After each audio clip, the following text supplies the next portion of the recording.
Good morning, children. Today we are going to take history second chapter, the establishment of company rule. Okay, our chapter name is the establishment of company rule. Okay, last chapter you studied about how historians divided history and which are the sources where the historians used for writing history. Okay, this chapter we will study about the British rule. Okay, why they came to India and how they became the rulers of India. Clear? Okay, before starting this, children, can I ask some questions? Okay, last year in 7th standard you studied about Mughal Empire. Okay, tell me who was the founder of Mughal Empire and which all are the important Mughal rulers? Okay, Babur. Okay, Babur was the founder of Mughal Empire. In 1526, Babur founded Mughal Empire. That you know. Okay, then which are the important Mughal rulers? Babur, Humayun, Akbar, Jahangir, Shah Jahan, Aurangzeb and Bahadur Shah Zafar. Okay, these are the important Mughal rulers. Okay, under the period of Akbar, the Mughal rule reached its glory at the time of Akbar. Okay, and gradually the Mughal Empire declined. During the time of Aurangzeb, the Mughal Empire started declining. Clear, children? Okay, then by 1761, Mughal Empire existed only in name. Okay, Mughal Empire during 18th century onwards, children, Mughal Empire started declining. Okay, Mughal Empire divided into many regional, it disintegrated. Okay, and it is divided into many regional kingdoms. Okay, and only some particular area means Bengal, Awadh, Hyderabad, that only existed. Okay, it only became the successor state under Mughals period. Clear, children? So all other important area under Mughals, that is disintegrated and divided into many regional kingdom. Clear? So I think, children, you got an idea about Mughal Empire. Okay, now we will discuss a new term. Okay, that is mercantilism.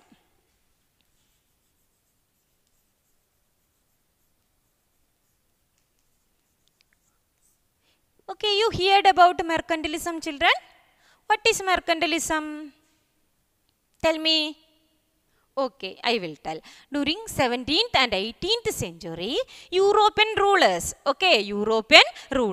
they started protecting their country's trade. They started protecting their country's trade from foreign competition, to increase trade profit. That is known as mercantilism. Clear? You got, children? That concept is clear. Okay, so what is mercantilism? During 17th and 18th century, European rulers, they started to protect their country's trade. Okay, to protect their country's trade from foreign competition to increase trade profit. That is known as mercantilism. Okay, so you know, children, for making more profit, they want raw materials. Okay, so what they did, you know?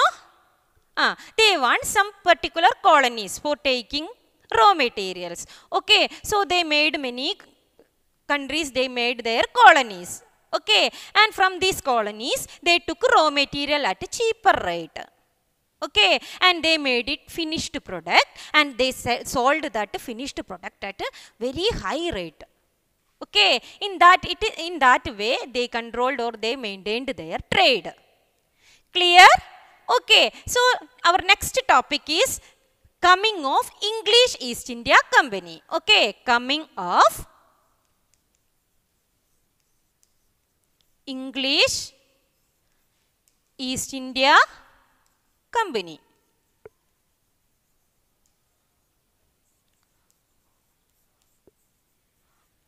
So now you know, children, they want colonies. Okay, so they made many countries under their control and they made colonies. So it led to many conflict. Okay, now we will look when the British East India Company came to India. Okay, actually, children, this East India Company, English East India Company, is a private company.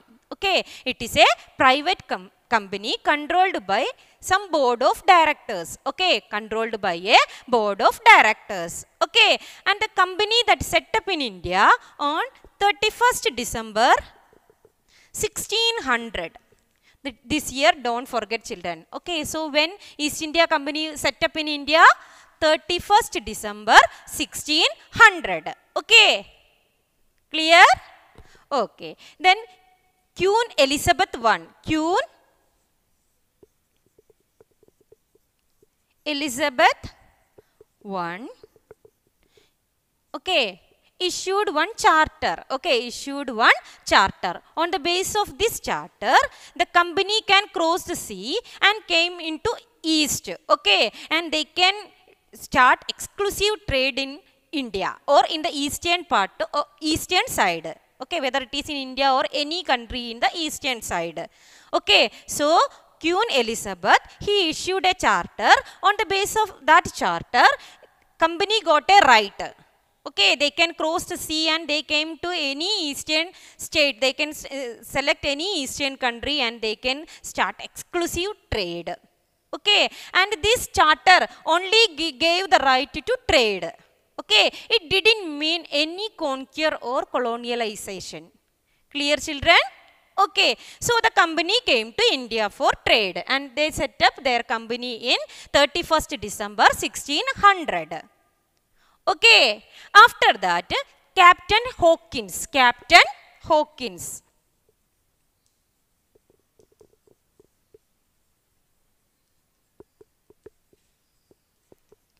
In 1609, Captain Hawkins, he came to India. Okay, and he reached the court, okay, Mughal court. That time Jahangir, okay, Jahangir was the ruler. So he reached Mughal's court and he asked permission from Jahangir to set up a factory. Okay, to set up their factory in Surat. Clear, children? Okay, so that time Jahangir didn't give permission. Okay, because that time, you know, children, this Portuguese, they also started trading in India. Okay, so this Portuguese, they pressurized Jahangir for not giving the permission. Okay, so Jahangir in 1609, Jahangir not gave permission for to set their factories in Surat. But later in 1612, Jahangir issued a farman. Okay, farman means, children, a royal order. Okay, a royal order. On the basis of that royal order, Jahangir gave permission to set up factory in Surat. Okay, so they set up their, in 1613, they set up their factory in Surat. Clear, children? Okay, after that, Sir Thomas Roe, another person. Okay, Sir Thomas Roe.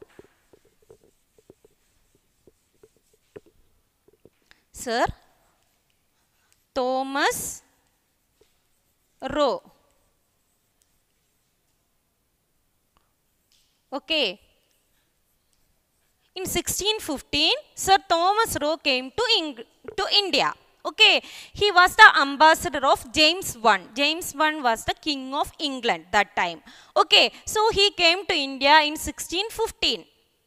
Okay, and he reached in Jahangir's court. And he asked Jahangir for getting the permission to make their factory in different parts of India. Got, children? To set up their factories in different parts of India. Okay, and Jahangir allowed. Jahangir gave permission. So they set up their factory in 1619. They set up their factories in different parts of India, such as Baroda,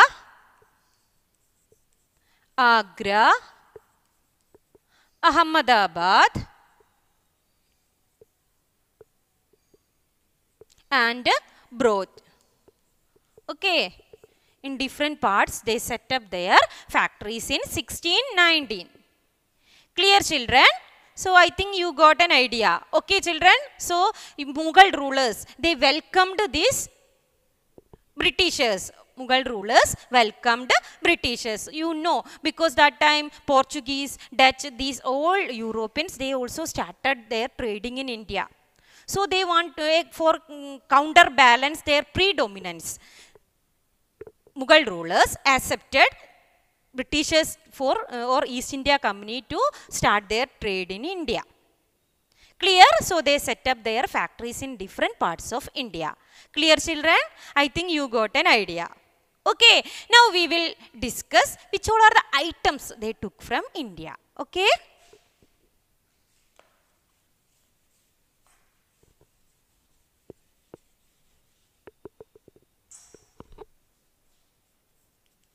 Which all are the items they took from India?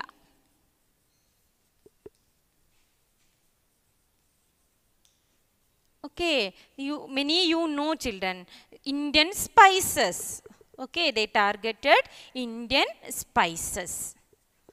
Then indigo. Okay, indigo. Then our cotton textiles. Cotton textiles. Then saltpeter. Saltpeter. These are the important items they took from India. Okay, let us discuss one by one.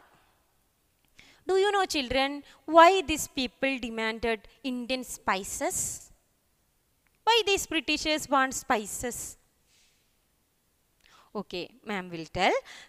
You know, children, means in England, okay, during the winter season, there will be prolonged winter season. Okay, so during the winter season, these people of England, they faced acute food shortage. Okay, they reared animal also. These people reared animal. So you know, during the winter season, it is difficult to grow grass.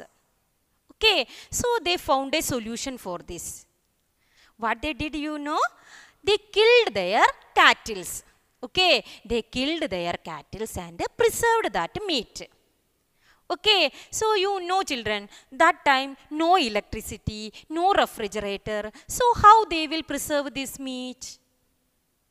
So they largely used Indian spices, especially pepper. Okay, they used pepper as a preservative for preserving that meat. They largely used pepper. Okay, so they turned to India. You know, in India, largely this type of spices produced. Clear? Okay, not only this pepper, children, they want all other type of spices also. Cardamom, cinnamon, ginger, all these type of spices are the essential part of their food item. Okay, so they came to India for taking spices. Clear? Okay, next one, indigo. What is indigo? You heard about indigo? Okay, indigo is a blue plant. Okay, indigo is a blue plant that is used for making color. Okay, used for making color for dyeing the cloth. Mainly used for making blue color. Okay, so in the Europe, this indigo had great demand. Okay, they also produced some plants for making color. Okay, called woad. By using this woad, they made violet color. Okay, so this violet color, no, children, after dyeing the cloth, it looked dull. So most of the traders in Europe, they want Indian indigo. Clear, children? So they turned to India. In India, some area that is suitable for growing indigo. So they turned to indigo for taking. Clear? The next one, to cotton textiles. Okay, that you know, children, India produced fine quality of cotton. Okay, and our cotton and our handloom cloth, that everything had great demand in Europe. Clear? Okay, then they also produced cotton in Europe. They also produced cotton, but comparing with India, it is rough. Okay, so they want Indian cotton. Clear? Not only these children in India produced variety of cotton, such as chintz, then calico, muslin. These all are the variety of cotton produced in India. Okay, so all this type of cotton had great demand in Europe. So they came to India for taking this. Clear? Okay, next one, saltpeter. Actually children, it is a white powder. Okay, it is a white powder used for preserving meat. Okay, so these are the main spices they target, or main items they targeted from India. Okay, so I think children, you got this concept. Clear? Okay, then I told no children, they selected Bengal. Okay, they want a particular place to start trade, and they selected Bengal. Do you know why they selected Bengal? Many places are there in India. So why they selected Bengal? Is there any speciality to Bengal?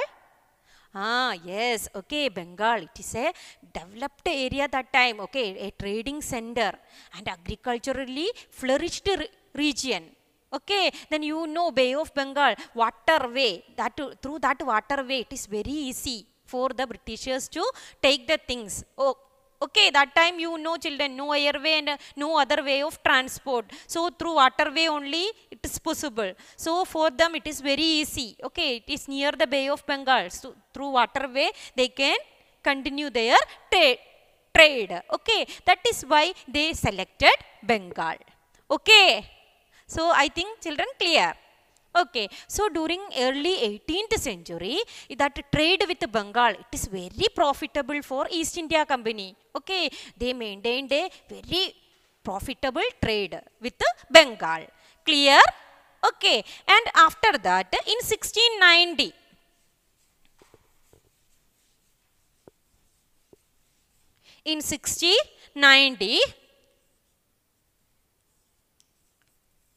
Aurangzeb. Okay, Aurangzeb, you know children, another important Mughal ruler. Okay, Aurangzeb, he allowed, means Mughal ruler, Aurangzeb, he issued a farman.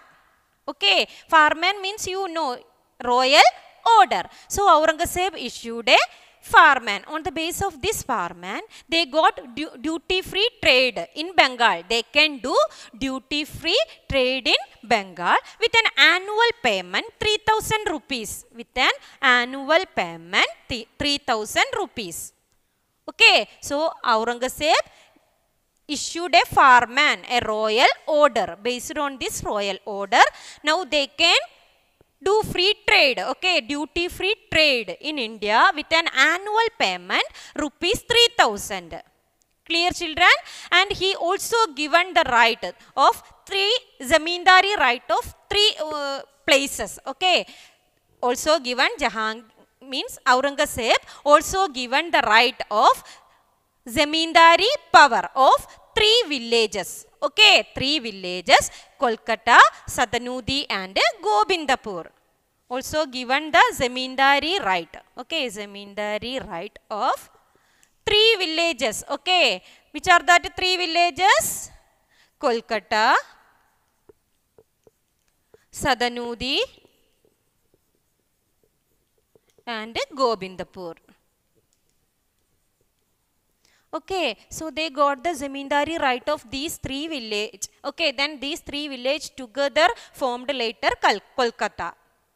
Okay, now they got more rights, children. Okay, this now they can do the free trade. Okay, duty free trade as per the farman, and they got the zamindari right also. Okay, under Aurangzeb. Okay, after that, in 1717, another ruler, Farrukhsiyar became the ruler. In 1770, Farrukhsiyar,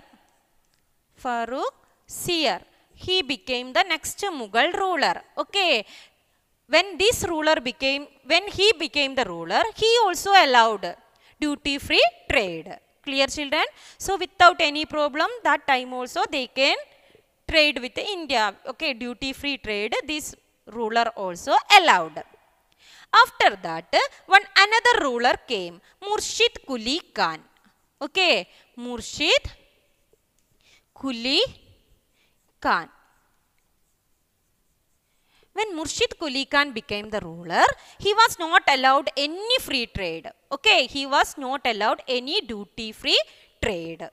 Okay, this led to many conflict.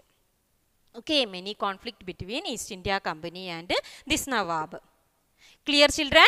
Okay, after that, you know, children, up to in 1750, 75% of company's needs, means East India Company, that 75% of their goods that they took from West Bengal, okay, and they exported to Europe.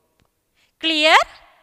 Okay, after that, a new young Nawab became the ruler, okay, and young ruler. Okay, a young ruler called Siraj ud Dawla. Siraj ud Dawla. Okay, he became the ruler. When Siraj ud Dawla became the ruler, you know, children, he was a very powerful and strong ruler. He is not allowed any duty-free trade. Okay, and he imposed severe restriction on trade. So the Britishers understood that under this Siraj ud Dawla it is not possible.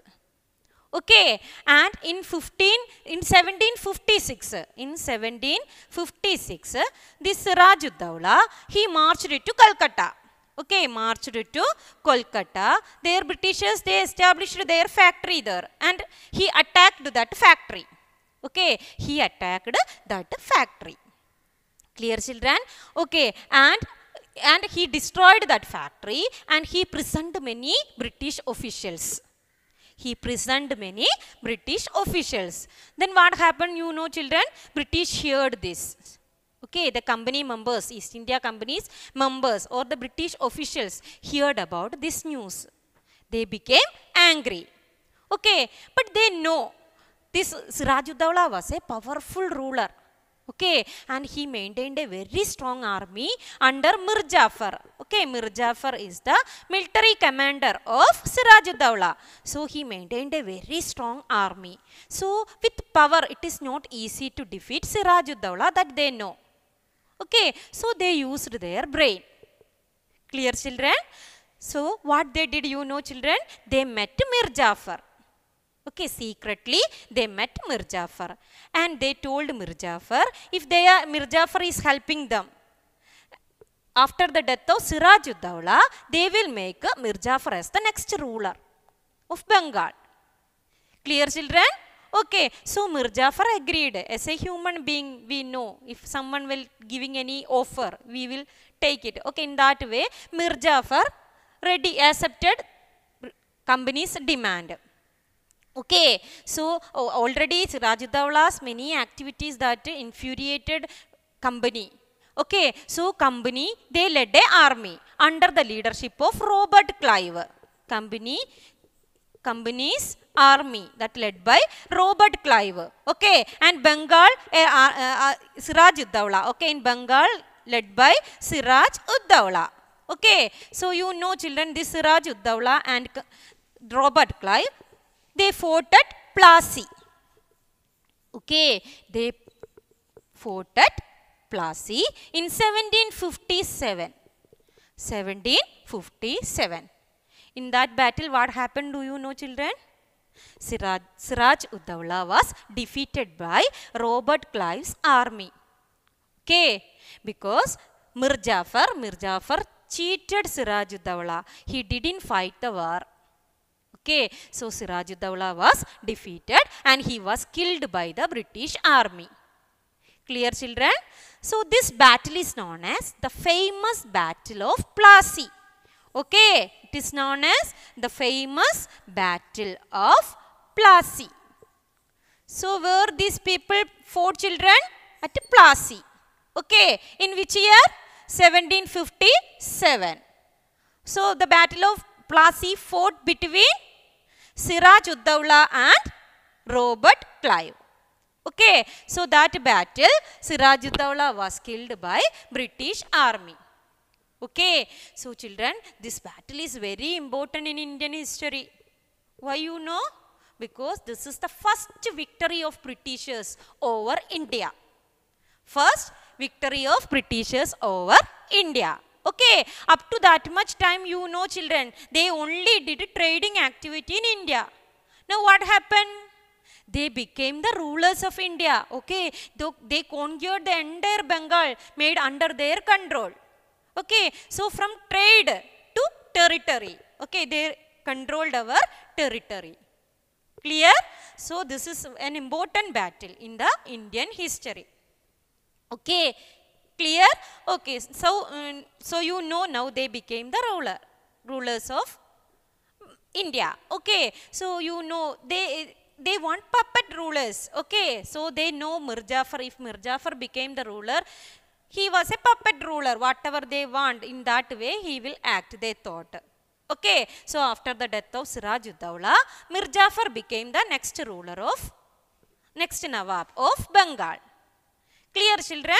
So after the battle of Plassey, you know, children, up to that much time, they imported, means whatever they are purchasing from India, they imported bullion. Bullion means, children, in the form of silver. Okay, silver and gold. They imported silver and gold to India, and using this silver and gold, they used, okay, that same gold and bullions they used for buying things from India. But later what happened, you know, children, after the battle of Plassey, they stopped the import of this bullion.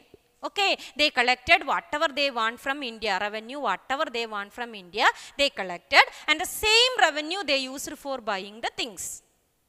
Okay, so I think, children, you understood about this chapter. Whatever today I took, that is clear. Okay, anyway, children, if you have any doubt, that interactive session, ask me. Okay, then we will meet in the next class. Bye.